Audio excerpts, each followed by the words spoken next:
Nathan asked the veterans to stand up, and I was one of the veterans, and I know a lot of you here are veterans. I've got a statement and I've got a question. My statement is, from the time of the Revolutionary War through today, we are here because a lot of people was willing to fight for freedom instead of living under tyranny. And I will tell everybody here, you can stand up and speak your mind. I'm a Vietnam veteran. I laid in a rice paddy.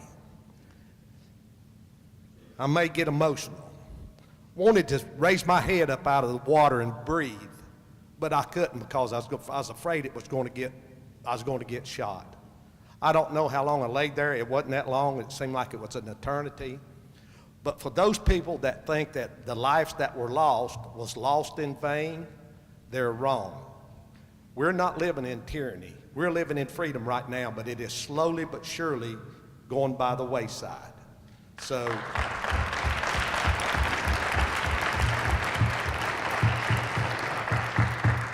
I want to thank everybody here that served their country. I want everybody else to understand that we're here, and I'm not blowing my horn because I lived hard when I come back from Vietnam. I walked through the airport, I was spit on. I was called SOB. I was called a baby killer. But I got a wonderful wife. I got 2 daughters, sent them through school, got 4 grandchildren. I'm here for them tonight. I'm 64 years old. In all reality, I may not live long enough to see the full ramification of what's taken place. But I do want to say this, and I read this week where Mr. Obama is going to start an internship in high school. And I cannot remember exactly, it's something during this time, I've went brain dead, excuse me, but it's something about our nation, organizing our nation. But I did notice that one of the readings that he wants the kids to read is a book by Saul Alinsky. He is a neo-Marxist socialist. Is there anything that we can do here in North Carolina? I know if we stop it, we're going to have to stop it in the schools ourselves. Can anybody speak to us on that? On Saul Alinsky, read his book. It's called Rules for Radicals.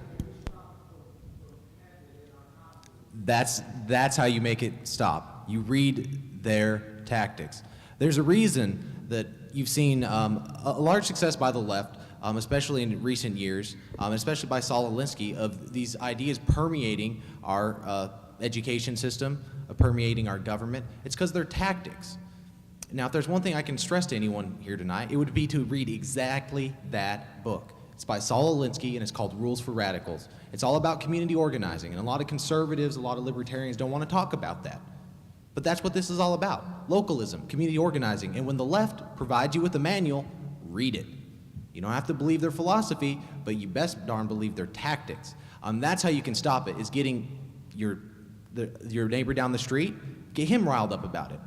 Get your daughter, get your wife, get everyone close to you on the same page to take action and make an issue out of it. And that's going to have to happen across the United States. There's no one-save-all answer to say, oh, this is how we stop this from happening. But there is the model of localism where you can, in fact, inspire other people to take it up. So, can I comment on that? Because I actually have notes on Saul Alinsky's book right here in my little journal. And 3 tenets of Saul Alinsky are these. For centuries, if not decades, all of our elected officials were once revered, and now they're treated with contempt. Does that sound familiar? Point number 2, people feel helpless, so they feel like they have nowhere to grab hold to. Does that sound familiar? These are all tactics, as was just previously mentioned, that the president used to get elected. And we have to understand the meanings of these words in order to make sure that we get where we need to be in this state. And I'll finish where I started an hour and a half ago. 80% of North Carolinians agree with you on 80% of the issues. we've got to make sure the majority prevails. We get time for one more question. One more point on that real quick. The school board decides what curriculum for Forsyth County or Surrey or Stokes. Forsyth County has been changed to a nonpartisan election this year by a group called Change, a very liberal group. So if we want to make sure that that's not taught in our county, at Forsyth County where we sit, go to the board, school of board meetings. Donnie Lambeth is the chairman. But also we need to make sure that we re-elect conservative members in November back to the school board to make sure that they continue to put that type or stop that type of curriculum from happening.